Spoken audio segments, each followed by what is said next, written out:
Well, hello there. It's another day. I'm Jim Harrington.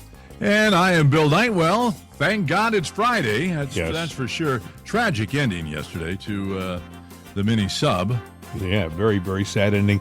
If you somehow didn't hear, they ended up finding the debris from the submarine 1,600 feet from the actual, I guess, bow of the Titanic. And apparently what they're saying is that the submersible imploded shortly after it got down there.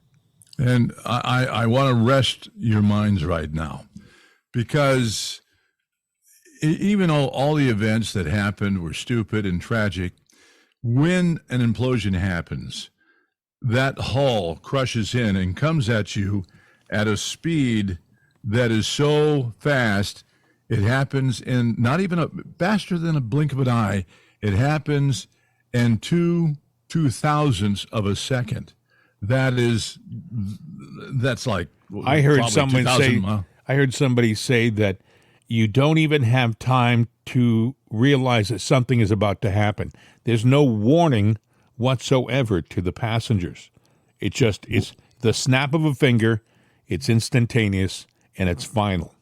Yeah, once you notice something, it takes 150,000 milliseconds to recognize it. So if you take the two time frames there, it's nothing. Are there going to be remains found of them? No. In an implosion, when that happens, it's without the big description. Basically, there's a compression thing like a piston in a cylinder, and so there's an explosion of fire that is so hot that it goes in and eviscerates everything, and it'll go to fatty tissue. That's the human body, so blobs of fat or people would be incinerated instantly, turned to ash. There's nothing They left. said they're not even going to go. I guess they're not even going to try to attempt to recover any parts of any bodies. I would think, based upon what you just said, there's probably very little left to recover. Yeah, they know that. So, I researched that. I even said, well, they're probably fish food, shark bait. And then I learned facts about sharks that I never knew. And that is actually something, because of a story you're going to do that I'll tell you later, because, there are a lot of misconceptions in life. And some of them have been brought on by Hollywood. And it was one that I found out yesterday. Why it was, I don't know, but it's one of the biggest misconceptions in the world. But this sub was tragic, and it's also tragic, too. You got to wonder why. And they probably knew right from the get-go what happened. The Navy knew. They actually heard the implosion on sonar. Now, that's what they're saying, and sonar would hear that. Why the hell didn't they say anything? Why did they let this go on for so long? What I heard was it wasn't it wasn't described as simple sonar. It was a top-secret listening system that the Navy has. It was in place, and I would think that they hesitated to give the information out because they didn't want to give the world the information that they had this system in place. Apparently, from a distance, they can hear the sounds of just about anything in the ocean and pinpoint where it's coming from. Now, well, that's great. Well, what is that used for? It's probably used for tracking the submarines of our enemies. And probably. And it's just another system in place that they didn't want to give that technology away, so they hesitated. And they didn't even apparently tell the Coast Guard. And the Coast Guard is a branch of the government, the military. So what does that tell you about our government and the military? But that's a whole political debate there. So, there are factions upon factions upon factions that are all, independent of each other. And that is just crazy BS. The good news is those four people were down there, the four people plus the pilot. They didn't suffer, but they were doing something they were looking forward to doing. They really wanted to go on this trip. They wanted to see the Titanic. They wanted to be in this place at that time. They spent $250,000 for a ticket to be on that thing each. And I guess what I'm saying is that when you have to go, you want to go doing something you're happy doing. And if there's any consolation in this tragedy, is that those 4 people were doing something they really wanted to do.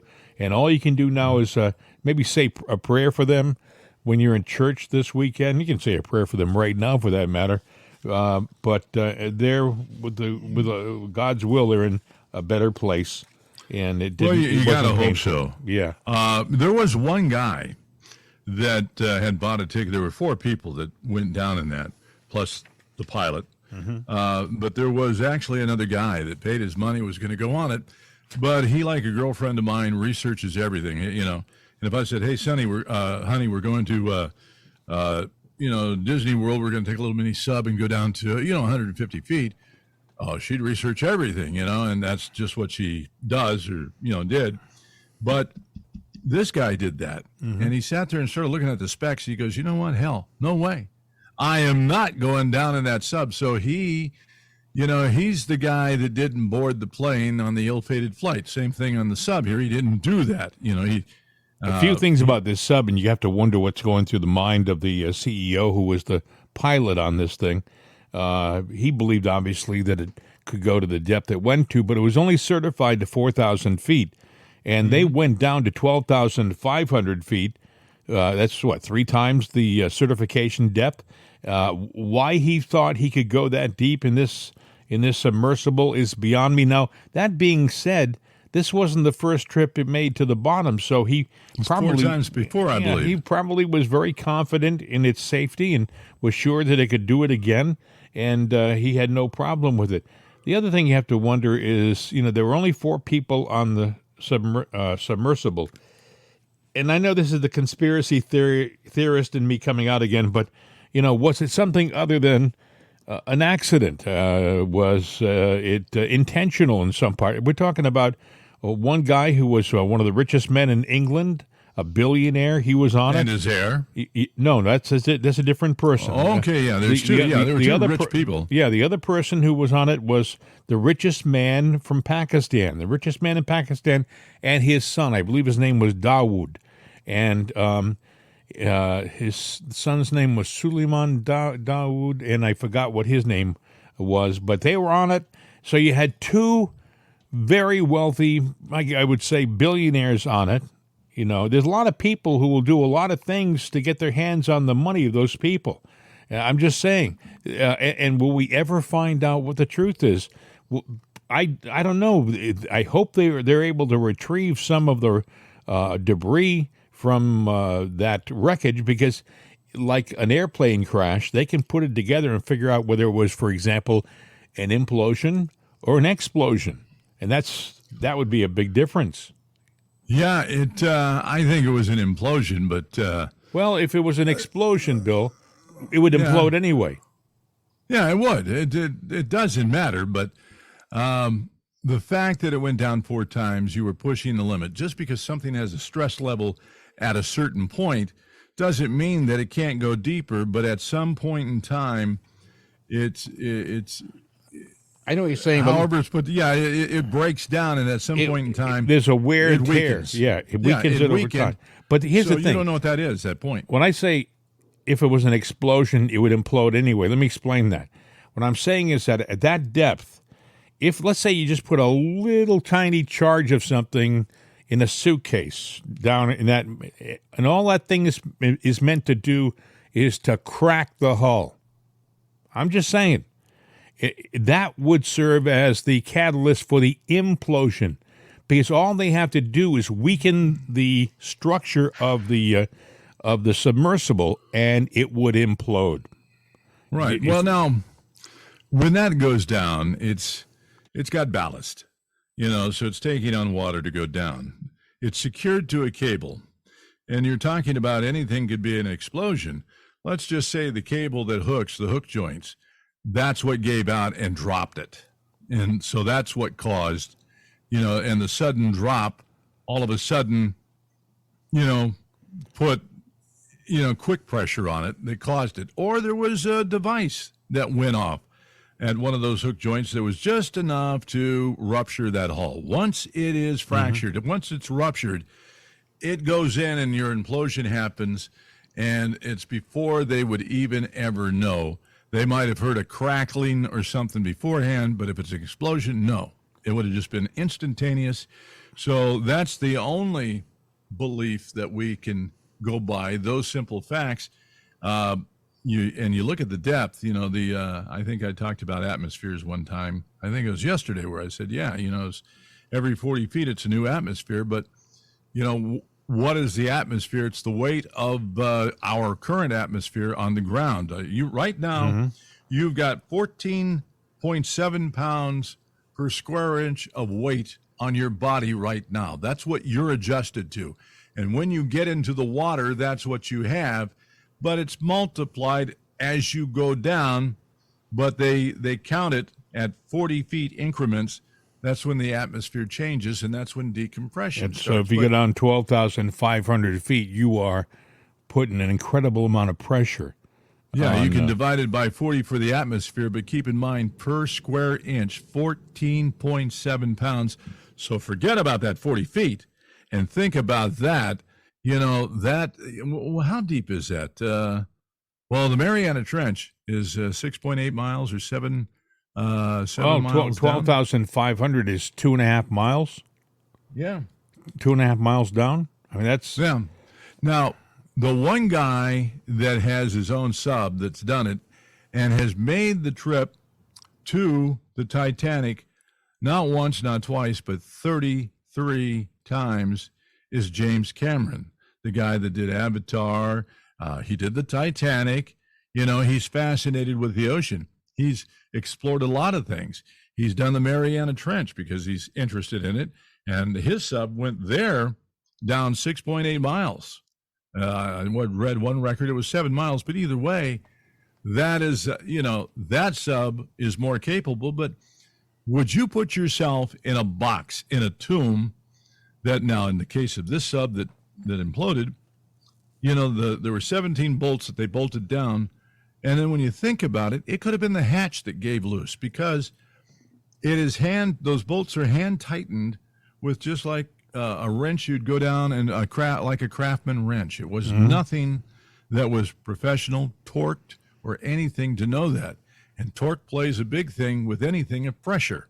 So obviously it was hand tightened, so the pressure right there on that hatch could have warped with the pressure over time, and that could have been the very thing that gave loose and buckled. You don't know. Could be anything. I mean, they could have cracked a bolt. The window could have cracked finally. That's true. The window at the front, and it was a very small window. It wasn't the bulbous thing that you saw in the beginning. That was another one of their submarines, the one that had the rounded glass. That wasn't the one that they lost. The one that they lost had the smaller viewing window off the nose of the Titan. Now, I don't know how these certifications go for ships and subs, but it's not an every trip type thing. You're responsible for that. They certify it, and then it has to get recertified every so often, but it's over a period of time. So with that said, and it was certified for, like you said, 4,000 feet, but they went 12,000. They don't come there and hold your hand. You can go buy a plane. You can buy a plane without a license, and it's at the airport. And if they don't check your license at any point. You can call for fueling, and then you call the tower and ask to taxi out. If you know how to do that, you can take a ride out and do it, and you can get cleared for takeoff, and you go. But when you have an accident, whose fault was it? Well, it's actually the pilot's fault, because the pilot actually, and I'm just surmising that now, he knew the ins and outs. And you mentioned something. Was it a suicide? And the thing about this submersible, it had a fail-safe. I didn't realize this yesterday when we talked about it, but after 24 hours, if there was no contact with anybody on that submersible, it would automatically surface if nothing was wrong with the submersible. Obviously, they're saying now that they believe it imploded within, an hour and a half after it went down? Yeah. So that means that even if they didn't know it imploded, at the 24-hour point, while they're going, we got 96 hours, that's even family members and people that are with the company They knew that. Right. So why did they keep it a secret and keep the charade like the Navy did going on? And that's where conspiracy starts, friends, because there is no excuse for saying, okay, just so you know, we know it is over. We are going to continue searching for debris now, but it's not a search and rescue. Well, and they could have gotten that out of the way right off the bat. There's a lot of questions that we may never get an answer to. I mean, they just may keep it a secret and not tell us. They're under no obligation, actually, to do that. But there'll be a lot of questions about what happened on the submersible for months and years to come, I'm sure. It's much like what happened on the Challenger with Krista McAuliffe, when to this day people have theories about what really happened on the Challenger when it was launched into space. And it's funny you should mention that. I mean, there were memes going around before, little jokes about the sub. I sent you one that I saw that came up in my timeline. But now, obviously, with everyone dead, there are terrible, horrific memes about it. And somebody said, why are people like this? And I said, I answered, I said, this is nothing new. When we deal with tragedy, we don't know how to put it in place. So the only thing that we can do to compensate is to put it into some kind of humor. And, there was the Krista McAuliffe joke. I remember that one floating around. I don't need to give it again. No, I don't think we need to hear it again. No, you don't. You don't want to hear it. But there was that. There was a Bud Light joke that went with it. There were a myriad of jokes. They didn't really do memes back in 1986, but I remember all of them. I was a young buck, but the simple fact is, I remembered and I was going, boy, this is just terrible. I even heard those on the radio. Well, people took them and they used them all the time. Hey, listen, it was the era of the shock jock. They were out there. They thought a lot of things that they did were tasteless and not funny. And I used to work in the business and wonder what the heck they were doing and who was letting them do it. But that's a story for another time. I got to tell you, we're talking about the government and why do they do things and what's going on with the government. This just came out, which I thought was interesting. The Government Accountability Office, GAO, has said that the U.S. Department of Defense is not woke enough. Woke enough. The U.S. Department of Defense has been put through an exhaustive diversity audit, Yeah, and when did that come about? I know. The story right here too. And the Government Accountability Office has decided that the DOD is simply not woke enough. Critics, now, this is the Department of Defense. Okay, these are the people who are charged with protecting our country, to shoot the guns and fly the airplanes and load the tanks and all the things that they do because they're in the defense business. But there's now an accountability office that is supposed to look into other things that they're supposed to be doing. Do they have enough transgenders in the military? I don't know about you. I see pictures online of the new woke military, the guys who are dressed in women's uniforms, who are proudly sitting there, and they're supposedly active members of the military, dressed in women's uniforms and with makeup on, and they're just so proud to be the new military. In the meantime, on another part of the same story, they're showing the Chinese marching their troops through Beijing Square or something like that, and they're not woke, and they're marching with snap and verve, and they are just in step and look so polished. And I'm thinking, we're screwed. We are really screwed. If this is the military that Biden and his bozos are trying to set up for us, we don't have a military anymore that's going to protect us. Well, here's a fact. So why is wokeness down? They're pushing for it. Well, you have a volunteer factor, we don't have mandatory recruitment. You volunteer. So they're going after the woke people, and they're coming in because there's benefits. But what's happening is the numbers, the ranks and file and people enlisting are going down, And the reason is, in the survey, most men and women don't want to be in a woke military. So what does that tell you, government? You're pushing the wrong freaking button. You know, we don't want this wokeness. We don't care that somebody is this or that.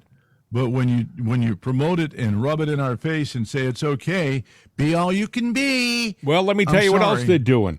They're also making it so that illegals can join our military. Illegals can join our military. But that's not all. Wait, there's more. They're also, for example, in the state of Illinois, they just passed a law, I believe, where you'll be able to hire an illegal, wait for it, to be a police officer. That's right. Oh, that's great. The police officer that stops your car or puts you in handcuffs may actually be in this country illegally. Well, here's a good one for you. You know, what's the recruitment age or volunteer age for the military? 18. Okay, and there's a limit, they usually say, because after a certain time, you can't be recalled to active duty. I think it's 45 or something like that. It used to be 35, but it might be 35. All right, here's a new one for you. And some of these people that see stuff on Facebook or on their computers when they get on it to work, they see it. I see the ads all the time. You know, if you're retired or a senior citizen, join the military. We have a job for you. So they're enlisting seniors. Mm-hmm. Well, all I can tell you is that we're living in strange times. Now, you have to ask yourself, why is all of this happening? Let's stop for a second and think about the things in the past 2.5 years that have happened that have changed the entire landscape of our society.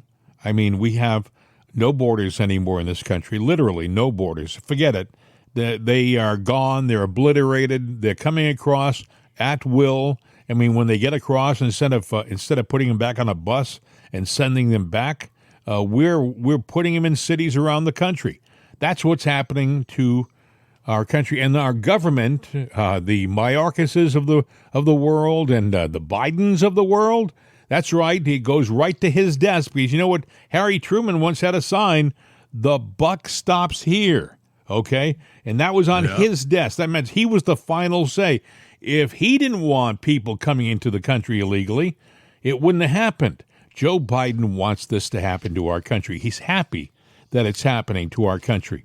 He's also happy that we're cutting to shreds the moral fabric of our society. I mean, we've diminished significantly the role of church in our society. I mean, the pandemic had a lot to do with it. All of a sudden, I would venture to say that attendance at churches to this day are down because of the pandemic. People have gotten used to doing other things or fulfilling their religious needs by not going to church, okay? So the pandemic has caused a problem. Plus, they've replaced religion with other things. They have made, for example, the transgender movement almost a religion in our society. I mean, when you think about it, 3 years ago, they had transgenders, but they weren't held in the esteem that they're held in today. I still don't understand why somebody like a Riley Gaines, a beautiful, talented young woman with incredible skills, has to go to Congress and explain to them the injustice that she has had to experience as an athlete because of what they have allowed to happen in our society. It should be cut and dry. Look, you are a transgender. You compete with other transgenders. You don't have to compete with guys. You don't compete with women. You compete with each other, and we'll give you a trophy too. But you don't get allowed to compete with women. You know, somebody said yesterday, I didn't realize this happened. One of the Williams sisters made a challenge. The tennis players, mm-hmm. You know, she had challenged. She said she could beat anybody.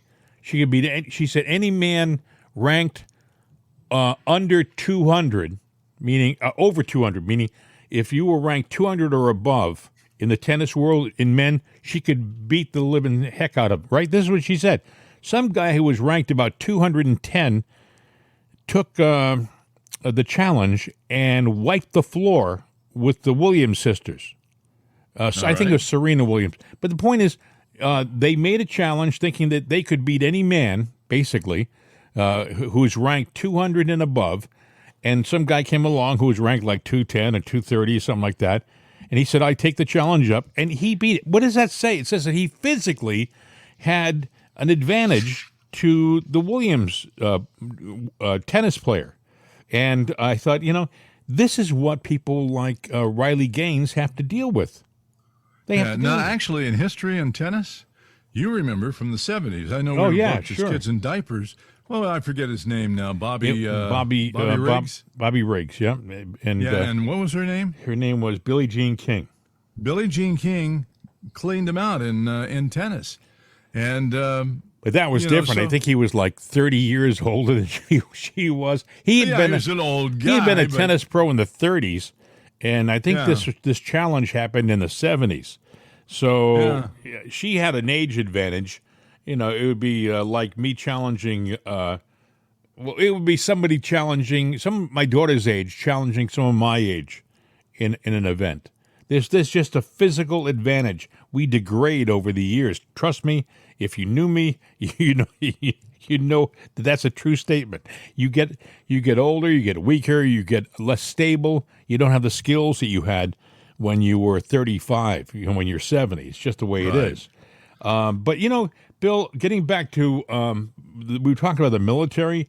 You have to ask yourself, why is it that they are working so hard to take the discipline and the what has made us a strong nation, to take that away from us, to weaken us.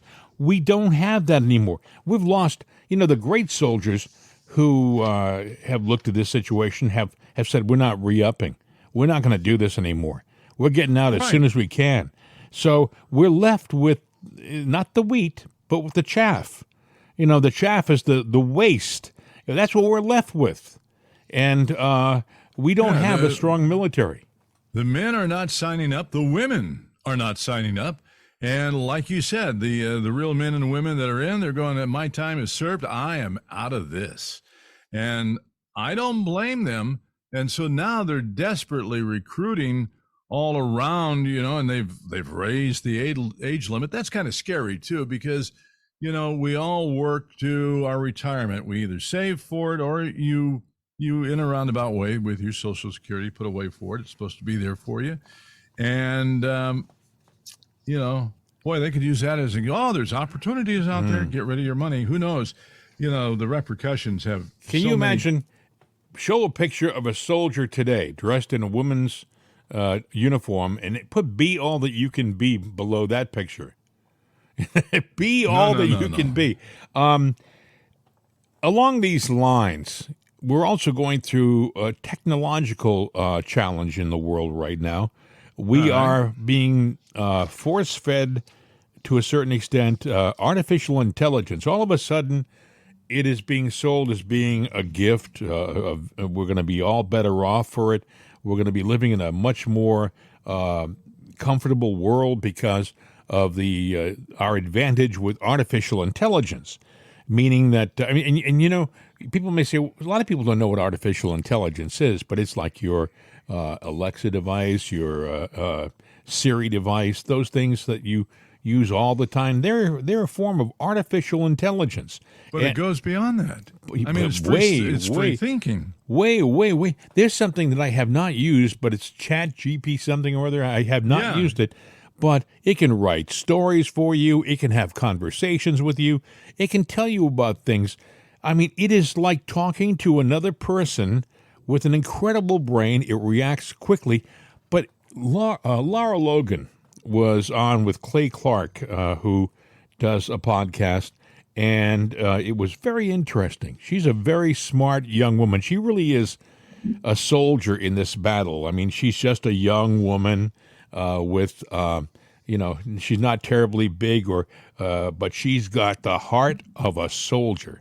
of a combat soldier. She goes into the fight, and she is smart enough not just to get into the fight, but she recognizes what's happening while she's in that battle. She knows what's going on, and she was talking with him about what's happening in our world with artificial intelligence and social media and technology, and how it's in little tiny increments. It's taking away our human rights. It's taking away our soul. Our soul. You know, she talks about this in this little audio clip that I have in that interview. It's only a clip of the entire interview. I think his webcast is Awaken America. I stumbled into it. It was really a good interview. This is Lara Logan. They can, using technology, bypass the part of the brain that gets human beings to do bad things. Oh. So the part of the brain that gets someone to murder someone or to hurt somebody or to hate somebody, they'll tell you with technology, if we bypass that part of the human brain, we can all live in a utopia where nobody suffers, nobody gets hurt, and so on. And guess what else is waiting for us in this utopia? Which, by the way, remember, utopia is essentially heaven, but this is heaven created by men on earth, because they want to be the creator of everything. So they will create human bodies. They will create human soldiers. They will create human embryos. They will create life, i.e. they will become the creator. They will substitute for God. And not only that, but they will create a heaven on earth, which all of us can live in. And so essentially, what all of this comes back to, every single part of it, the reason I say that at the core of technology is the war on God, is because technology allows them to become gods. And Yuval Noah Harari says it. He says, we are on the verge of becoming, of acquiring divine power. That's an exact quote. But when he says we, I think it's really important for people to understand he doesn't mean you and me. He doesn't mean you, Clay. I'm sorry, Clay, you've been identified as having the same gene as me. It's called the resistance gene, right? I'm going to resist this until my last breath. I will die free rather than live forever in your man-made utopia, which, by the way, you know, when you look at this utopia, it's not the ones who will have divine power are few. It will not be all of us. They will have divine power. And on top of that, Yuval Noah Harari just recently said that with AI, we notice the we again, right? That we, that doesn't include us. It doesn't include the mass of humanity. It includes a small number of people who will be in control of this. We will have the power to rewrite the Bible and correct it. So all those things in the Bible that caused people to kill each other and caused hatred and made things unpleasant for the world, we can correct all of that with AI. And it's, you know, it's very, very significant here for people to understand, those people who are buying into technology, you're selling your freedom, you're selling your privacy, and unfortunately, you're selling your soul, because you're buying into the lie that this technology is going to benefit you. It may benefit you tomorrow, but it's not going to benefit you in the long run, and it's not going to benefit all of humanity. It's very obvious that it's here. I mean, they wouldn't be talking about it if it was aspirational. They're talking about it because it's here, and they're going to implementation. So we're in the implementation phase of this. And you know what was so interesting? We forget that that there are names and addresses of people controlling all of this. And that's another part of the we that's very important for people to understand. Most of us, right, we send a message and it goes off into the ether, and we don't know what happens to it after that. We don't think about the fact that there are physical cables under the sea that carry these things. We don't think about the fact that there are companies that own, like, how did you, when you get the same number, right? And you can take that number with you wherever you go. How do you take it with you wherever you go? Well, there's a number portability exchange, and somebody controls that number portability constraint exchange. So how is it that when you call 911 from anywhere, it gets directed to the emergency services? Well, it goes through there's software, there's hardware, there's physical infrastructure that these things go through, and somebody owns them and somebody controls them. So they seem uncontrollable to us. They seem like they're beyond our reach, but they're not. And why have our governments given control of these things to foreign companies? Like, for example, the Obama administration gave control of most of our data systems to Ericsson, a foreign company that isn't subject to jurisdiction, of the United States, that can't be called to testify before Congress. And yet Ericsson was giving money and assisting terrorists who were hunting down and murdering U.S. soldiers on the battlefields in Iraq and Syria. They were running their cell phone networks. So you've got a company that's running your cell phone networks, and they're running the networks of your enemy, allowing them to communicate. And the answer that you get when you try to hold these people to account is always, oh, well, we needed those networks to be up and running so that we could find the bad guys. But you didn't find the bad guys, did you? You didn't actually find most of the leadership of Al-Qaeda when they were sitting in Pakistan for 20 years. And then when you gave that country back to those terrorists, they came out of Pakistan and came back to Afghanistan, the people you spent 20 years trying to find, right? And so what we start to see emerging here is that the technology companies and the people behind this technology have known for many, many years what the true cost is. They know what's coming, and they've lied about it, and they've kept it from us. Kind of like when the tobacco companies knew that cigarettes caused cancer, and they didn't tell us about it, except that this is much worse. This is cancer on a nuclear scale, because this is the rewriting of all of our history permanently. This is the invasion of privacy where there's no coming back. What they're talking about there, about storing the data of each individual person, whether it's the inflection of the eye and the so on, is building a digital you. And they've already done that for every person that's connected to a digital network anywhere in the world. They are building a digital profile of you. And the dumbest people in the world, the most annoying people that I hear today, are the ones who say, well, I'm not doing anything wrong, so I don't mind if they collect my data. You're an idiot. Okay, you're an absolute idiot. They're building your data, and because they're building a digital you. And the avatars of the future will not be something that you can just run your hand through. They won't just be an apparition in front of you. They will be a physical you. And they have already built the skeleton, and they say they're working on the flesh and, and the muscle and everything else. But by the time we learn about that technology, it's already being created. They already have it, because they would never take the risk of going public with it if they didn't already have it developed and under control. What they're doing, though, is figuring out how to implement it and how to get us to acquiesce and go along. Because unless we surrender, they don't win. Wow. She's a smart person. But what's interesting, she was talking about the digital you, the digital me. She said it's not going to be recreating us. It's not going to be something you can just put your hand through like a ghost. It's going to be physical. And she said when you start hearing about it, it's not that they're working on it. They don't aspire to it. They've already got it. They've already got it developed. They can already do it. I mean, there may be another Bill Knight out there.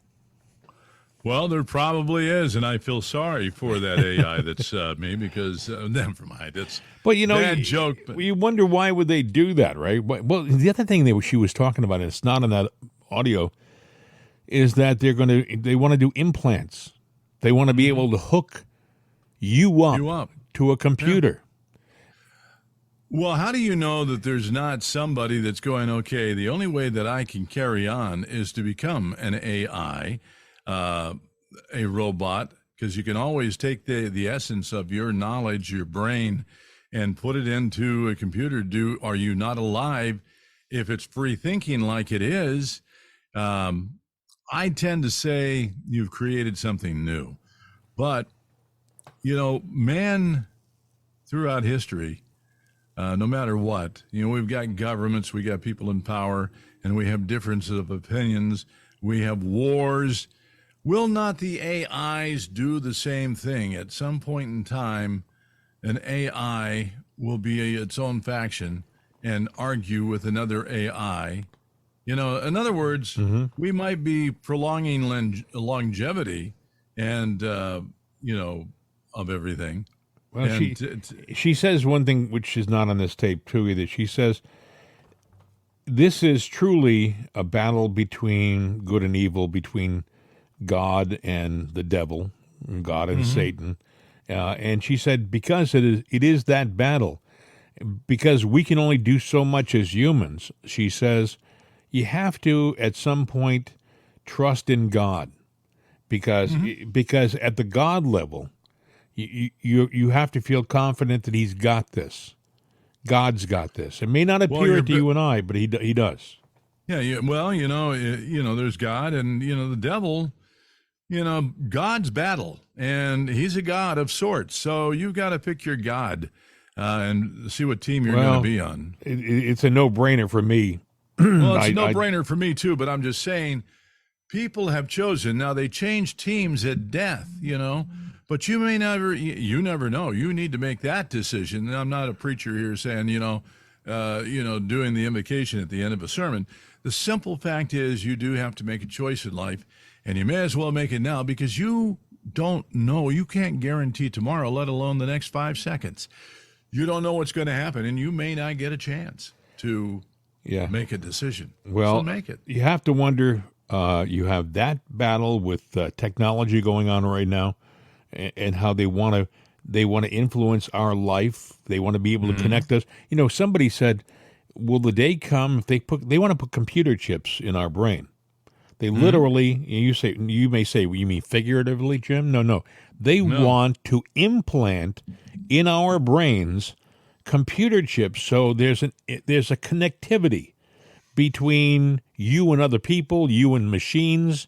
You may say, well, how will that hurt us? Well, she says it might force you to do things you don't want to do. It may force you to kill people you don't want to kill. It may force you to take a job you don't want to take. I mean, it just may change your free will. The mind is not that hard to manipulate. You can do it now with linguistics, but you have the AI chip that can get right into the brain, and there are certain parts of the brain that motivate certain types of thought. You're not in complete control of your life, relationships, or anything. Some of the things that are out there are affected by things outside of your control. You take an AI, they can corral us into groups. You don't know. I mean, I point to the brainwashing of World War II. The Japanese would brainwash you, and the communists got really good at brainwashing people. Brainwashing, influencing them over and over again, getting them to change their behavior. They had entire secret sites. One was on Long Island in the United States, where they literally got people trained to do things that they didn't want to do. They manipulated them. They didn't know how to, and now with technology, they can do that manipulation faster and more effectively, It's terrible. I can see the benefits of our technology and computers, and to some degree AI, but at some point in time, even the critics, the people that you would think are critics, the liberal left, when you take it down to the personal level, no. You're not going to tell me what to do or how to do it, but it does. We're being corralled and roped in. Somebody said, if they put a chip in your brain and you can connect to computers and stuff, do you know how when you use a new piece of software, you have to agree to a bunch of rules and regulations that you haven't have to do that anymore. Well, actually, I just did it when they upgraded the software that we use to do this program. I had to agree again to whatever and it's pages upon pages of small legal print or technical print that nobody ever reads, except for the lawyers who wrote that. And by agreeing it, you can't use the software unless you agree to something. But think about this. You have an AI chip in you. You've already agreed to have it in you, and it's an AI chip. It's going to need upgrades. But think about this. You won't have the right to upgrade. It's just going to do you all the time. Well, It owns you. But think about this. I walk up the street and I meet you. You have a chip in your head. I have a chip in my head. Do I have to agree to terms and conditions to talk to you? No. No, they said you do. They said you will in the future. It's going to get that technical, that involved. People will be treated like technical devices. Okay, if that's the case, then is not that chip in your head almost like a flag that you live under, like a nation? It is. It's going to take away all of So your what's personal changed? rights. It's just What's changed is you've lost your free will. Complete. That's it. I mean, you could still fight wars against other AIs. Yes, but the thing is, right now you have free will. You don't have to join the military as of right now. You don't have to pull a trigger as of right now. Right. But under this new world that they're talking about, that free will be taken away from you. And this is what Lara Logan is talking about. If the loss of our free will is at stages, let's say there are 7 stages, we're at stage 5, she said right now. We still have time to get out of this mess, but if we get to 7, there's no going back. Well, I think if you get to 6, there's no going back, because then, you're basically wrapping up everything and you're going to fall forward and you're going to walk in or fall in no matter what. You're on the edge of the cliff. I mean, look, whoever would have thought that we would live in a country where our president, he lives in a different world. First of all, many of us believe that he's not legitimate in and of his. He's not a legitimate president, but we live in a world where he can bring home confidential files, top secret files, no problem. No problem, Joe. 1,800 files in your garage, not a problem. You're Joe Biden and you're one of us. Donald Trump, on the other hand, he has 2 or 3 confidential files in his safe in Mar-a-Lago, and he was president, and Joe Biden was vice president. That's a different world. We don't think that he had a right to do that because he's a Republican, a conservative, and he's not one of us. So we're going to put him in jail for 400 years. Okay, this is what we have. A president's son who is an admitted coke addict, an admitted whore master. We have him doing all these deviant things and making a joke out of it on his computer, and taking pictures of himself. I mean, my God, man, you take a picture of yourself and you post it on your laptop and you expect nobody's going to see it sometime, somewhere? I mean, anyway, he doesn't pay his taxes. And by the way, yesterday on the news, I was watching one of the news channels, and they said, Hunter Biden, who didn't pay taxes on his $1.5 million of unreported income. I thought, whoa, wait a second. That was only 1 year. But they're already manipulating the figure. They're trying to downplay it. The fact of the matter is it was $3 million. It's $1.5 million a year for 2 years that he didn't report on. That's $3 million he didn't pay taxes on. And that's a lot of money. If you did it or if I did it, we would be in jail right now. We'd be wearing jumpsuits and walking around with leg irons.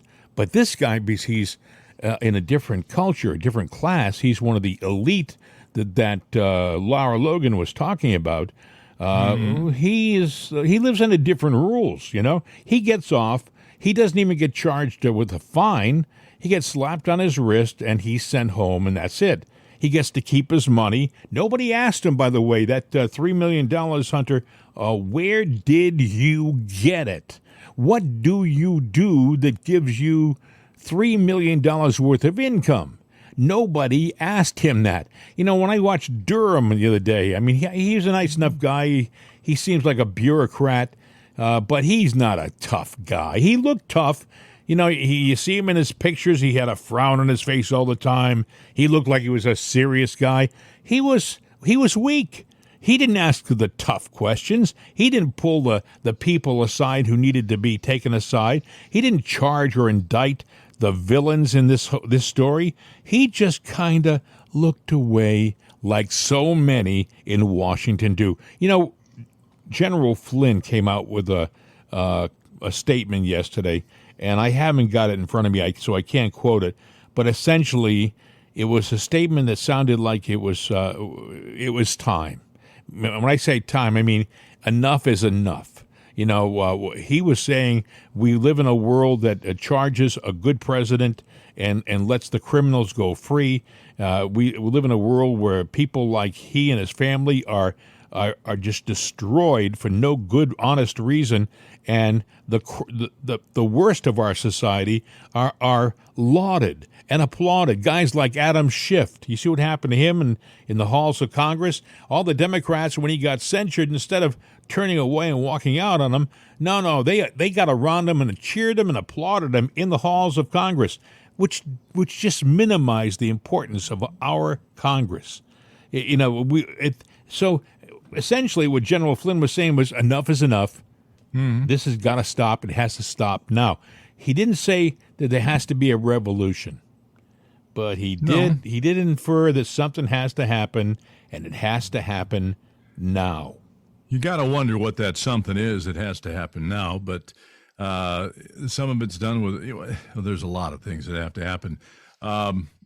Interesting, you wonder if it's over for Joe and Hunter and the Biden crime family. Apparently, there's another whistleblower out there now that talks about a text message while Joe Biden was sitting next to him. So there's evidence after evidence after evidence of all this money, and you're talking about the tax scheme, but I'm not going to go into the details. I think that what I've heard about that is there was a tape where there was a tape where I guess Hunter was talking about, almost bragging about the fact that he had business connections and relations with one of the top communists in China. He was almost bragging about it, But did this agreement that they just came to, does this put all this aside and we're not going to look at this anymore?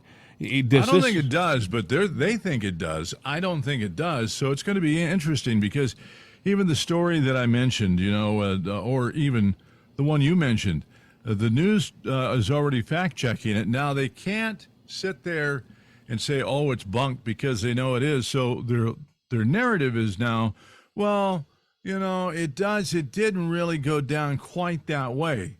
So it went down, but maybe not exactly word for word, item by item. They're trying to nitpick it apart to build the story that it's all, fake. And it's not fake. It's all fact. There is a tape out there, and there's more. There's text messages where Joe was right there, where Biden was demanding money from the Harvest Fund Management. And, it's that invested in Hunter. You see where BHR. There's another entry into the presidential race. Senator Scott from Florida is considering running for the presidency. And I'm thinking, do these people, honest to God, do they think they have a snowball's chance in hell to be president? Do they know something? Are they being told something by their advisors like, hey, don't worry about it, by August or September, Trump will be out of the race? I cannot imagine Trump doing anything but getting angrier and more fixed in what he's going to do. I think we are behind Trump, but the problem is he going to make it to the end of the race? We've talked about this before, and that is the question right now. They want to find a way at all means to suppress this guy. Well, I don't think other than physically to do something harmful to him. I don't see him backing out. I mean, I think literally he could be in prison, and I believe that he'd be voted into the presidency. I agree with you. Now, the factor is that there's three things going on. Number one, Biden, Kamala, the party they don't want them, but they can't take them out because what's going to happen? It's going to ensure for most emphatically that they are in trouble. Now, is Bobby Jr. You mean Robert Jr.? Yeah, Robert Jr. RF, yeah. Yeah. Is he in step with the party. No, And he's totally out of he's step. not. But he's drawing big crowds, and people are worried on both sides, and he's getting a lot of media attention. So the voice thing is apparently right now, because of what's going on, is not a factor for him. He is a big contestant. So it's going to be interesting to see how this all comes together. And then somebody that's rearing their head that we've talked about, thinking that he's behind the scenes, and I still think he has been, but is meeting with all the key Democratic people, calling them in, even down to the AOCs, all the lefts, and that's Barack Obama. He wants to be on the forefront of what's coming up. Why? See, they don't even know his intention. Is there something at play there that we don't know? I see where Tucker Carlson just dropped his 6th episode of his Tucker on Twitter. This is out of sync with the Tuesday drops. He was supposed to, every Tuesday he was putting out these new shows, but apparently he's speeding up the introduction of new programs. And in this next one, which I have not heard yet, he says Bobby Kennedy is winning. Mm-hmm. And so I think, in all honesty, amongst the mainstream middle class Democrat, I think he's more attractive by a long shot than Joe Biden and Kamala Harris. Now, he's more reasonable and more intelligent. Is that going to be a factor against Trump? Well, some people are saying, I find this interesting, some people are saying that Trump is going to get the nomination and he's going to make Robert Kennedy Jr. his vice presidential candidate.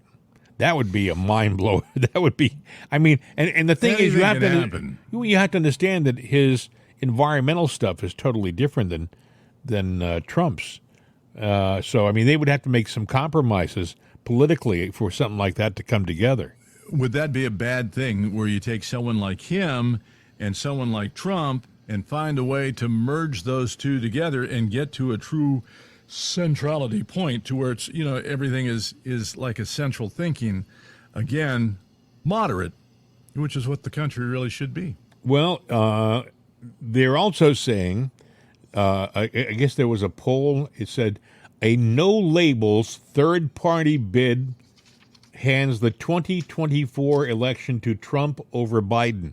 They're saying that if Trump were to not be the elected candidate for the Republican Party, as it stands today, this DP poll says he would win as a third-party candidate.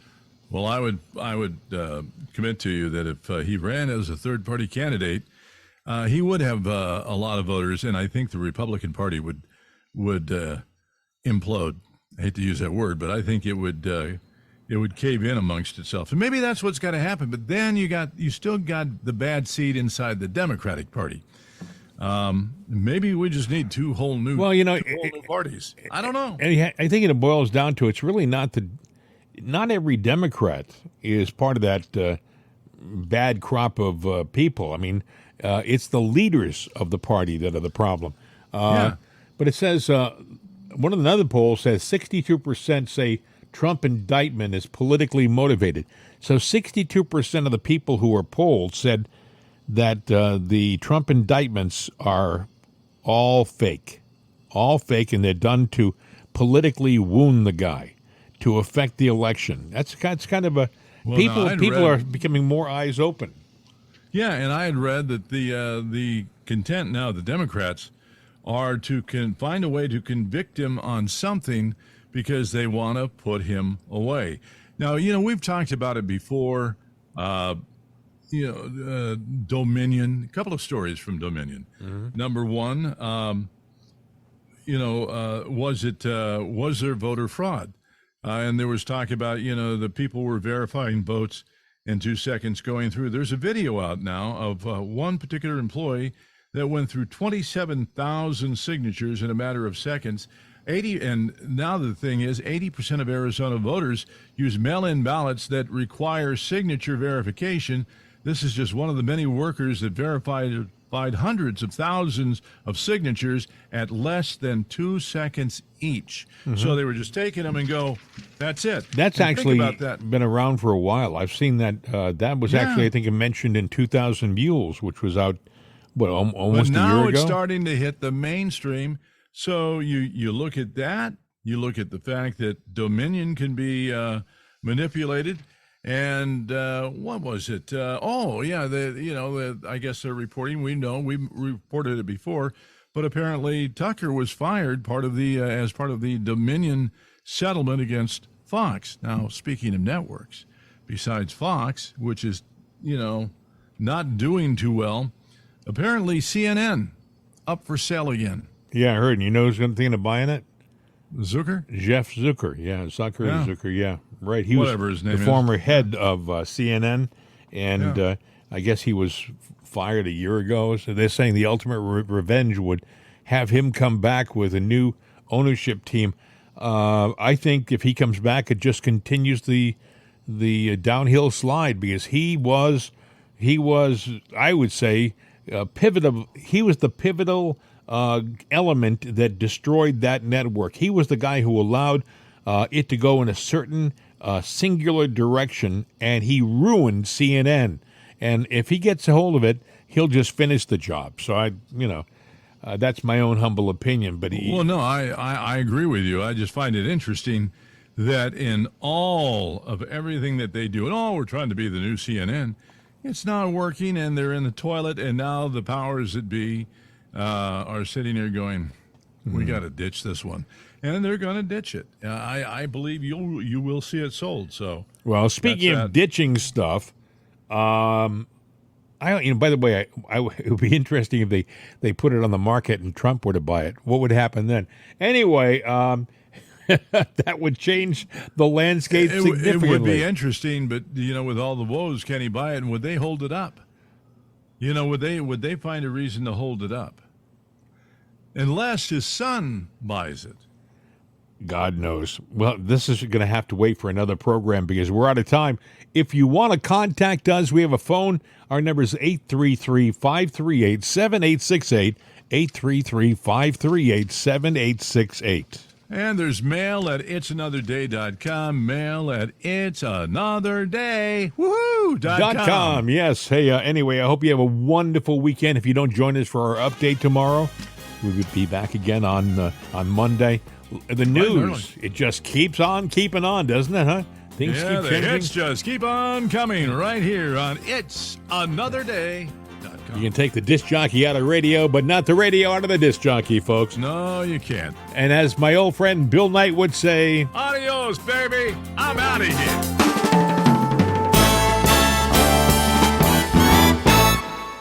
The voice of freedom, CRN America. These days, when you want an answer about just about anything, you ask Alexa.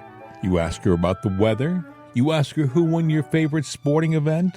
You ask her to find a fact that you can't find anywhere. Well, we did that too. We asked her how many people have downloaded itsanotherday.com. And this is what she said. From acceleration.com. It has been downloaded as much as 260,433,467 times. I know. Seems like a lot. Seems like a lot to us, too. But it's Alexa. Thanks for making us a part of your day. And tell your friends about itsanotherday.com. We could use an extra listener.